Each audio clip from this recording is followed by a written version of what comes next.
इमली, हमें तुम्हारे गांव जाना होगा। अरे बच्चा लोग यहाँ से जल्दी भागो, अरे टिड्डों का झुंड आ रहा है।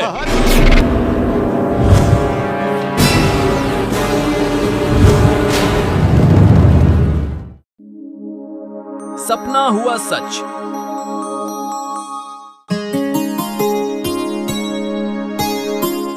वीर, आज मैंने बहुत अच्छा सपना देखा। क्या सपना देखा? अरे वाह, इमली ने तो सपना बताने की जगह सीधे अपने सपने में ले गई, वो भी परीलोक में। यहाँ तो इमली परियों की राजकुमारी के रूप में है, पर वो कहते हैं धरती हो या परीलोक, ये बंटी हर जगह परेशान करने टपक ही जाता है।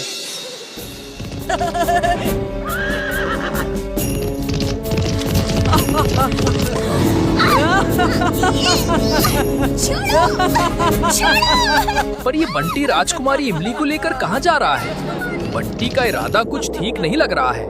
ये तो इमली को कैद करने के फिराक में है। बेचारी इमली, पता नहीं अब वो यहाँ से कभी बाहर आ पाएगी भी या नहीं।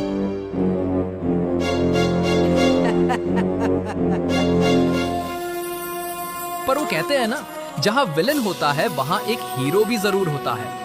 और देखो, अपना हीरो आ गया, और ये कोई और नहीं, अपना हीरो वीर है, परीलोक का वीर। पर क्या वीर इमली को कैद से आजाद कर पाएगा?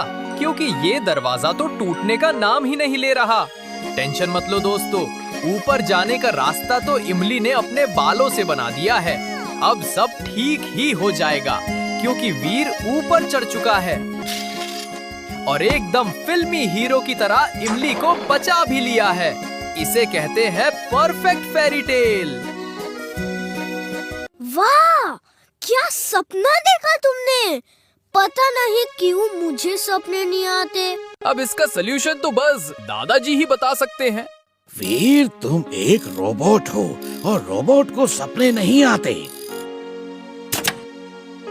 मैं इस पे रिसर्च कर रहा हूँ, कभी ना कभी सफलता जरूर मिलेगी। लेकिन दादाजी, मुझे आज ही सपने देखने हैं। अब इस बारे में दादाजी तो कुछ नहीं कर सकते, पर जिंटू जरूर कर सकता है। तो फिर जिंटू हेल्पलाइन को बुलाया जाए। तक दिना दिन दिन, तक दिना दिन दिन, कौन सा काम अधूरा है बोलो मेरे बेन। जिंटू, वीर को सपने नहीं आते, वो और बच्चों की तरह सपने देखना चाहता है। ये कौन सी बड़ी बात है, अभी सपने दिखा देता हूँ चुटकी बजा के। अब चलेगा जिंटू का जादू, और वीर के सपने में भी होगा जादू। वीर को सपने रात में आए झमझमा झम झमझमा झम। लगता है जिंटू का जादू चल गया। दादाजी, दादाजी, आज मैंने सपना देखा, कितना मजा आ रहा था। अरे पर ये तो बताओ, सपने में क्या देखा? मैंने देखा कि आप टोकरी भर के गाजर चुलबुल को दे रहे हैं, लेकिन वो सिर्फ एक गाजर लेकर डाइनिंग टेबल पे बैठ के फोर्क और नाइफ से उसे खाता है। कहीं सपने में ये टोकरा तो नहीं देखा था? मुझे तो लगता है कि ये सब जिंटू के जादू का कमाल है। चुलबुल, ये लो, तुम्हारे लिए इतनी सारी गाजर। इतने सारे गाजर? पर चुलबुल ने बस एक ही गाजर लिया, और वो भी टेबल पर बैठ के एकदम इंसानों की तरह गाजर खा रहा है, जैसा वीर ने सपने में देखा था। दादाजी, बस एक ही खाऊंगा, मेरा थोड़ा पेट खराब है। ये तो कमाल हो गया। दादाजी, मैंने तो यही सपना देखा था, ये सच कैसे हो गया? मुझे तो लगता है कि ये सब जिंटू के जादू का कमाल है। अगर ये बात है तो इमली के गांव को बचाना होगा। मैंने सपना देखा कि इमली के गांव में टिड्डियन ने हमला कर दिया है और सारी फसल खाने जा रही है। ये सपना तो बहुत डरावना है। वीर, वीर, मेरी मम्मी बहुत परेशान है। पापा ऑफिस के काम से टूर पे गए हैं और गांव वालों ने फोन पे खबर दी है कि टिड्डियां आने वाली है। अब तो जिंटू ही इमली की मदद कर सकता है। ये लो, हो गया काम। क्या किया तुमने? वो टिड्डियन गांव से यहाँ बुला ली है। यहाँ फसल ही नहीं मिलेगी तो खाएंगे क्या?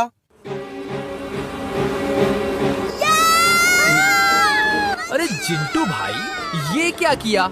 प्रॉब्लम सॉल्व करने की जगह एक नई प्रॉब्लम खड़ी कर दी। अब तो ये टिड्डियां पूरे फुर्सतगंज में तबाही मचा देंगी। जिंटू, इन्हें वापस भेजो, इस तरह तो फुर्सतगंज में मुसीबत आ जाएगी। ये लोग गायब हो गई। थैंक गॉड, जिंटू ने टिड्डियाँ गायब कर दी।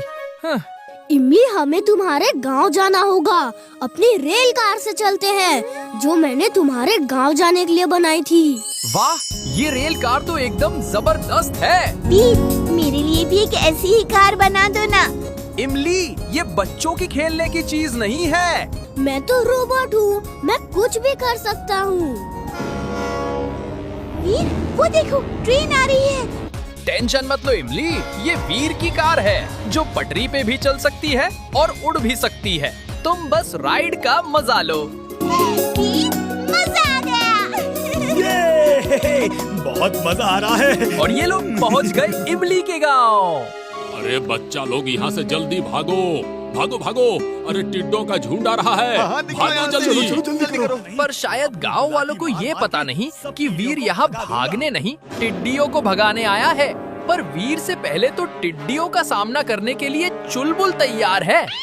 वीर, बचाओ बचाओ, मेरी लाठी काम नहीं कर रही। अब तो एक ही रास्ता है, भागो। रुक जाओ, हम इनसे तेज नहीं भाग सकते। यहीं खड़े होके मुकाबला देखो। मुकाबला मतलब वीर वर्सेस टिड्डी गैंग। ये फाइट तो इंटरेस्टिंग होने वाली है। वो लड़का उधर देखो, पता नहीं क्या क्या हथियार इस्तेमाल कर रहा है। उस पे हमला करो। पर वीर पर हमला करना टिड्डियों का खेल नहीं है। इनको काबू में करना तो मुश्किल हो रहा है। चिंटू, तुम कुछ क्यों नहीं करते? जिंटू भाई, अब तुम ही कुछ करो। आखिर एक दोस्त ही दोस्त की मदद करता है। ये लो, अभी सब ठीक कर देता हूँ चुटकी बजा के। अरे ये कौन सा तरीका है जिंटू? सब टिड्डियाँ ने साथ से फसल चल ही जला दी। जिंटू, आग हटाओ, फसल खराब हो जाएगी। जल्दी पहले जैसा करो। देखा, बेचारा मैंने जिंटू, कहा था ना, जादू ये करे मेरे तब किसी भी काम से प्रॉब्लम, कुछ नहीं होता। ना करे तब भी प्रॉब्लम। थैंक यू जिंटू, मैं कुछ और ही करता हूँ। Twister suit.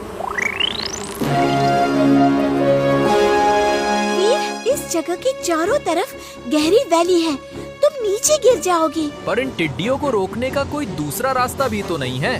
ये रिस्क तो वीर को ही लेना होगा, वरना टिड्डियों का आतंक जारी रहेगा। वीर, संभल के, सामने वैली है।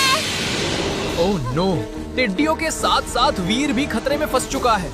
पता नहीं अब क्या होगा। ये कैसे हो रहा है भाई? सब टिड्डियाँ एक साथ इस बवंडर में फंस के जा रही हैं। वीर, संभल के जाओ, वरना वैली में गिर जाओगे। अपना बैलेंस बनाए रखो, गिरना मत। थैंक गॉड, टिड्डियाँ वैली में गई और वीर भी सही सलामत है। अब वीर, तुमने ये चमत्कार कैसे किया भैया? जल्दी बताओ वीर। इमली, तुम बताओ, तुम्हारे दोस्त ने ये कैसे किया? ये तो गड़बड़ हो गई भाई। गांव वालों को वीर की असलियत पता न चल जाए। लगता है जिंटू को इन पर जादू करना ही होगा।